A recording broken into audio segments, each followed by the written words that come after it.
नमस्कार दोस्तों, मैं विनय पांडे आज एक बार पुनः आप लोगों के समक्ष उपस्थित हुआ हूं। जैसा कि आप लोग जानते हैं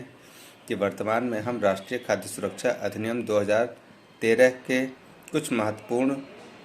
उपबंधों के बारे में चर्चा कर रहे हैं। तो इसी में से एक महत्वपूर्ण उपबंध यह है जो भारत सरकार को यह अधिकार प्रदान करता है कि वह ग्रामीण, शहरी ग्रामीण, गरीब आबादी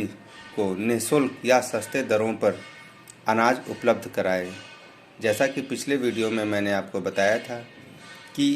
यह एक्ट भारतीय संविधान के अनुच्छेद 21 right to life and personal liberty के तहत जीवन की स्वतंत्रता को सुनिश्चित करते हुए, गरिमापूर्ण जीवन जीने की स्वतंत्रता को सुनिश्चित करते हुए भारत सरकार ने यह एक्ट पार्लियामेंट से पास कराया है।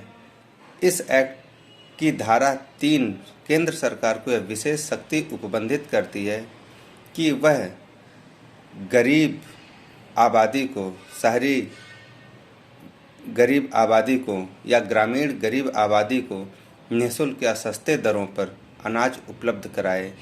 इसी के क्रम में भारत सरकार समय समय पर अधिसूचना के माध्यम से अनाजों का मूल्य सुनिश्चित करती है। वर्तमान में आपको बताना चाहूँगा कि भारत सरकार ने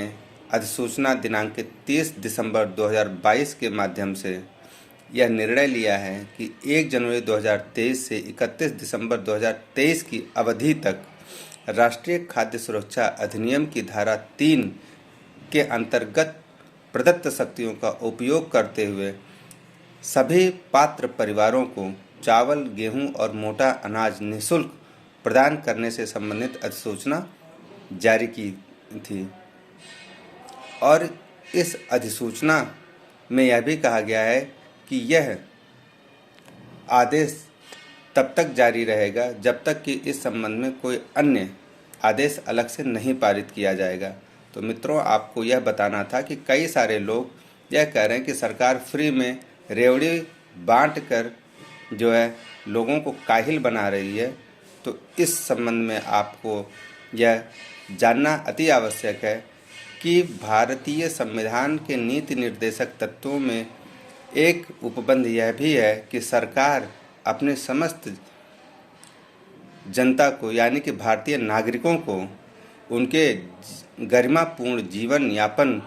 से संबंधित वो सभी उपाय करेगी कि जो उनके जीवन को आसान एवं गरिमापूर्ण बनाए रखने में सहयोग करें। इसी के अनुक्रम में तत्कालीन सरकार 2013 में अनुच्छेद 21 के तहत जो अधिकार, मौलिक अधिकार सभी भारतीय नागरिकों को दिए गए हैं, उसको पूर्ण करने के उद्देश्य के रूप में भारतीय सरकार ने इस एक्ट को पारित किया था। और उसी एक्ट की धारा 3 के अधीन शक्तियों का प्रयोग करते हुए वर्तमान में सरकार निःशुल्क अनाज का वितरण कर रही है।